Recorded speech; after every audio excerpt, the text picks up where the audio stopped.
Hey guys, I'm Jody with Board Game Perspective, and today we're going to take a look at Canopy, designed by Tim Eisner, art is by Vincent Dutrait, and published by Weird City Games. And this is a two-player game in around 30 minutes. It's a card game. We're going to do some set collections, some drafting of cards. Now this game also, this game also comes with a solo mode and a 3 and 4 player variant. So let's take a quick look at how to play, and then we're gonna come back up and I'll give you my thoughts.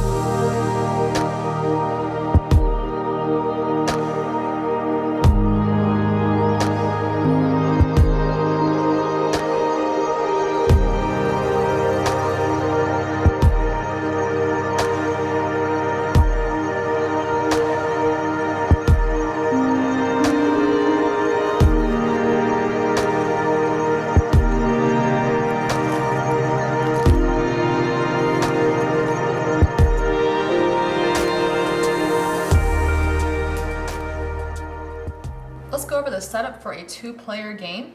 So you have these new growth cards. So you're gonna have 1, 2, 3 set up like this, and then you have the season 2 and 3 card right here.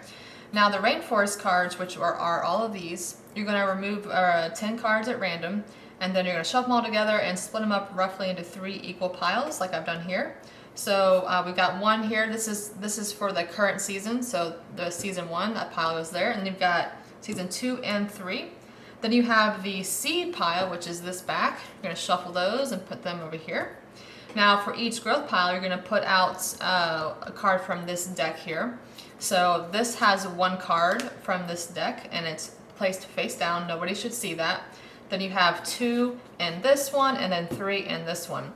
Bunch of point value or victory point tokens over here, some animal tokens. Everyone gets a starting trunk card. It has a background like this, purple.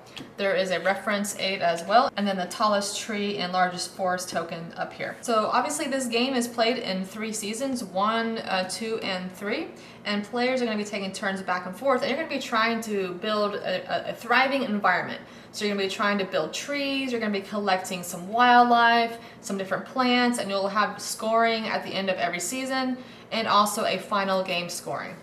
So on your turn, you are going to be looking at some cards here in these growth piles. So what you're going to do is first you're going to take this one card, and you're going to look at it, and then you're going to decide if you want to keep this or pass. So if you want to keep this, then you will immediately place it into your play area, and then you will put out a new card like this without looking at it. But if you don't want to keep this, then you're going to put it back face down, so only you will have seen this, although someone else might see it on a future turn, but you don't want other people to see it. So you place that face down, and then you move on to this pile, and this one has 2 cards. But at this point, you cannot go back and take this card. So now you're either here, you're going to keep these cards, or pass. So let's say I don't want these either. I'm going to place these down like this, and then I'm going to move on to this one where it has 3 cards. So once again, you can choose to keep these cards or pass. At this point, if you were to pass, then you would draw the top card here. At this point, though, you would have to keep this. You cannot decline taking that. But let's say you wanted to keep these 3 cards right here.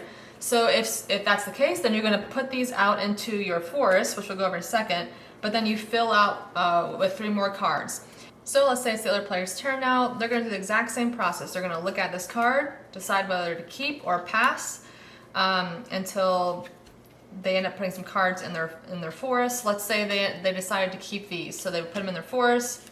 Then 2 more cards will get placed out here, and you'll keep doing this back and forth until this whole deck has been placed out and there's no more cards, so everyone has taken all the cards from this season 1 deck. Now let's go over how to place the cards in your forest. So these are the 3 cards that we took on that first turn. So when it comes to these trees, you can either start a new tree if you want, like that, or you can make your tree taller. And if you did that, you would just slide it under like this, so that the tree continues. And let's just say I wanted to make another tree with this one. So I got a new separate tree here. And then this is the canopy. So this is basically going to complete your tree. So let's just say we wanted to go ahead and complete this tree here. So I'll place that on top. So now we can no longer add to this tree, but instead this is going to be scored at the end of the season. And this one isn't complete yet, so it can only be scored when the trees are complete. Now there are also several other cards that you might come across when you play this game. So there are some threat cards, there are seed cards, you'll have some wildlife cards, and you'll have plant cards and some weather type of cards. So whenever you get these cards, you're going to be playing them into your forest. So let's go over some of these. So the fire card, for instance, if you get this, you play it in your play area. Now what this means is that at the end of the season, if you have 2 fire cards, then you will be discarding, 2 plant cards from your forest. And then if there are 3 fire cards, everyone will have to discard 1 plant card. So that would stay there. And then you have these seed cards, which will actually, at the end of the season, let you draw from this seed pile. And the seed pile has good things. There's no threats in there, so it's always good things. So what this means is you're going to be drawing 3 seed cards from the seed pile. And then per seed card that you have in your forest, you will get to keep. And if you have fire cards, that will let you keep additional cards that you drew from the seed pile. So yeah, so for the seed pile, you got rain, sun, you got plants, you got some trees. So there's a bunch of good stuff in the seed pile deck here. All right, so that was the seed cards. Let's see, let's look at some other ones. We got wildlife. There's a bunch of different kinds of wildlife in this game, and they're all, I just love, the art's awesome. So we got the toucan here. So you would just simply play this in your play area. And a lot of the wildlife is typically scored at the end of the game, but some of them give you special abilities that you can use throughout the game. So these guys will just sit here in your forest. You have the drought. That's another type of threat card where you're gonna, it looks like it's discarding a card. Then you have plant cards, which are a way to score points. Now, let me go and point out here, whenever it is a dark green leaf here, that means end of season scoring. And then whenever you have this clear number here, that means end of the game scoring. All right, so this is a way to score points at the end of the season. So if I have 1 fern in my forest at the end of the season, I will score 2 points. If I have 2, I score 0 points. If I have 3, I have 6, and so on. So it's a way to get points depending on how many cards you have. And so here are some more. We have some more. What is this? A snake here that lets you do different things. Let's see. This is another plant card where you can get points at the end of the season per Canopy card you have out. Here is a weather card where if it's paired with a sun card, at the end of the season you get 5 points. So a lot of these you'll just simply be playing into your forest area. The trees are the ones that you will be kind of building stuff, but everything else is kind of played in your play area like that. It's like if you get a fern, here's another fern there. So here's 3 ferns. At the end of the season, will score me 6 points. Here's another card. Here's another threat card. We got a disease card. This is kind of the same as the fire card that we went over, just that it deals with the wildlife cards instead of plant cards. Alright, so once the season is over, so all of these cards are done, then you're going to follow some steps. And each player aid has the steps for the end of the season, which is a nice little handy thing. So first thing you're going to do is activate any end of season effects on your wildlife cards. This one doesn't have any, but there are multiple cards. Let me see if I can find any real quick that have abilities. Let me see. That's a plant. Well, I chose the bad deck here. Oh, here we go. So, for instance, this one is like a once per season effect. You can, let's see, add add a card to your forest. They kind of give you different abilities, but some of these will give you end of season abilities. At this point, this is when you would do that. Next, you would do the seed cards, where you will be drawing from cards from this deck and keeping some, depending on how many seed cards you have in your play area.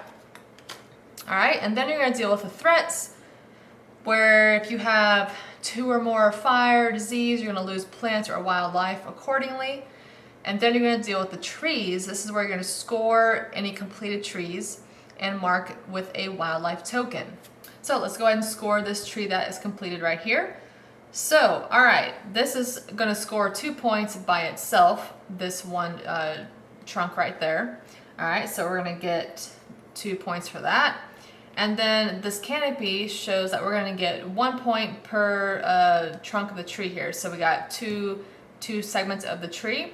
So that's going to give us another 2 points. And then you will do that for any other completed trees that you might have. And at this point, you're going to put a wildlife token on here to show that this cannot be scored again. After everyone has scored their completed trees, then you will hand out the tallest tree award. So in the first season, it'll be this 3-pointer.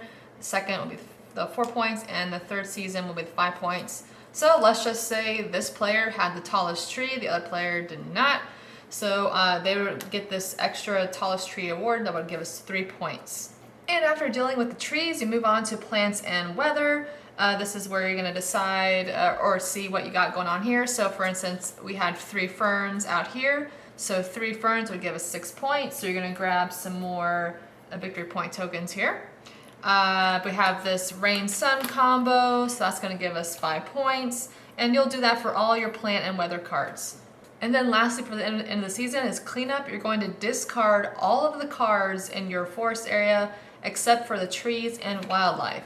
So all the weather cards, the threat cards, plant cards, all that stuff gets discarded. You will only be keeping your trees and any wildlife you have. So after season 1 is done and the end of the season steps have been finished, then you take this season 2 pile and you're going to put out 1 in this first spot here, 2 cards here, 3 cards here, and you're going to repeat the same process as you did with season 1 until you're just going to take turns back and forth until this deck is done. Then you'll do another scoring.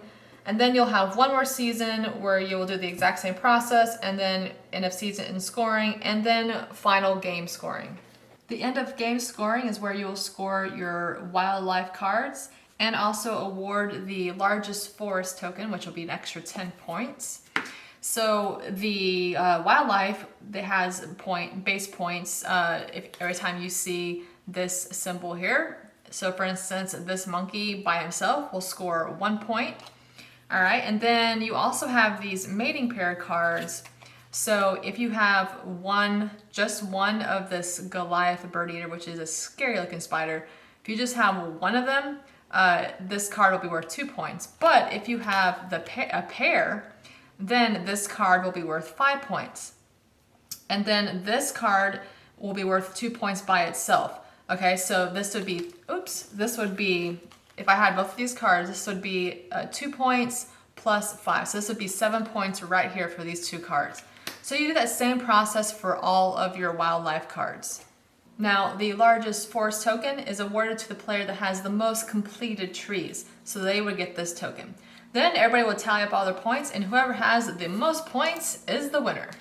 So I want to point out there's a couple different rule books here. So you have the main rule book.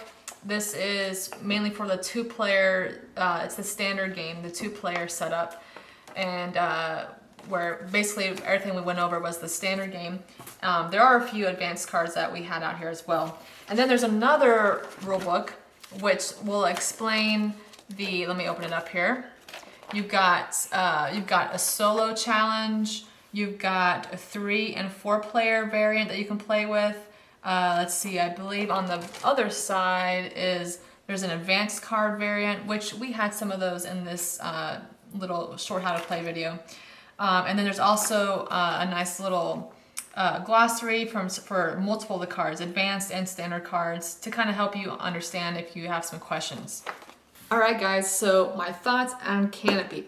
First off, I mean, it is a gorgeous game. The box is beautiful, and then the cards and the artwork, it's beautiful, guys. I mean, it's just a stunning game to look at.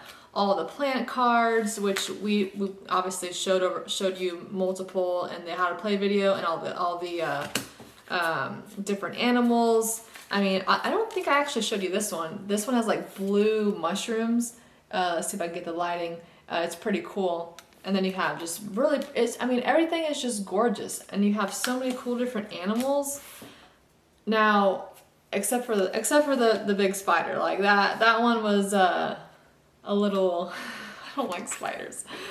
But yeah, so overall, guys, I really, really enjoyed this game. I remember when this came out on Kickstarter, I definitely caught my eye. I was interested in this one, but we back then didn't really back many games, and I still don't. But so I'm really excited that I got a review copy sent to me because I had really been interested in playing this game, and I actually like it way more than I was expecting. I was expecting to like it, but guys, I really, really like this game. And I played it with a handful of different people, and they all liked it as well. I played it with Justin. He wasn't as thrilled with it. I'm not exactly sure why. Maybe it's because I was playing the first game with him, so we're hashing out rules. I don't know. But I played it with quite a few people, and a lot of them really liked this game. So I really love the main mechanism in this game where you're, picking up a pile, deciding if you want to keep it or pass it. And if this is a good card, you might want to keep it, but it's only one card. It's like, ooh, do I pass this up and look at this pile that has 2 cards, or pass it up and look at the pile that has 3 cards? Like, maybe I can get 3 awesome cards, but then you might risk getting a threat card, like which this one has, the fire card. So it's just fun. It's like that element of mystery, and I love that in games. I know Justin and I really love Reavers of Midgard, and in that game they have the territory bonus or territory tokens where you can flip them over and you get bonuses, and you don't know what you're going to get until you flip it over. And we love that. It's almost like a little bit of Christmas morning, like that element of mystery until you flip it over or open it. And I get that feeling with this game. I think that's one reason why I really love this game a lot more than I was expecting, because I love that element of mystery. It's like, ooh, what cards could this be? And then, if the previous or the other player had already looked at that pile, it's like, why did they pass that pile up? Is it because there's a threat card in there? Or maybe they just wanted to, be a little more greedy and try to get, 3 cards instead of 2. So it's kind of fun. It's like, why did they pass it up? So like there's a element of like trying to figure out what the other player is doing and why they're doing what they're doing. An element of mystery, like I mentioned. So that's like the main mechanism of this game, of how you're drafting cards, and I just really found that to be very enjoyable. I love that. I need to find more games that are like that. If you guys know more games that have that element in it, where you're like, it's a little bit of mystery, let me know in the comments below, because I love this. I'm finding out that I really love that in games. But yeah, so overall, this production is great. I love the mechanisms. I love building your tree, or trying to decide if you want to complete the tree or, start another one. But are there enough cards left that might have enough trunks or a canopy even? And then all the different wildlife, different abilities. This is a great game, guys. I highly recommend this game. I'm not huge into small box, card games, and, this is one that I really enjoy. Especially if you like card games, definitely check it out.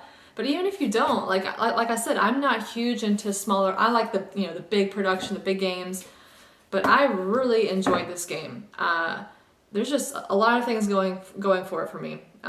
So yeah, guys, you should check this out, especially if you like card games, if you like nature themed, that element of mystery, that card drafting mechanism that we were talking about.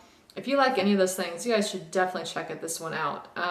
So this is mainly a 2-player game. Now I did not play the solo. There's a solo variant and also a 3 and 4 player variant. I did not play those, honestly. I just played a bunch of two-player games with this, and I really love it. But I do want to try maybe playing the 3 or 4 player variant. I'm not huge into solo games, but there are those options. I couldn't tell you if they're necessarily good or not, because I haven't tried that, because it's all been 2 players, been playing lots of 2-player games, and that's where it's at. I love this. So guys, that is my thoughts on Canopy. Definitely one worth checking out in my opinion. So thanks for watching today, guys, and if you found today helpful, feel free to click that subscribe button and like this video. And until next time, thanks for watching, guys, and happy gaming.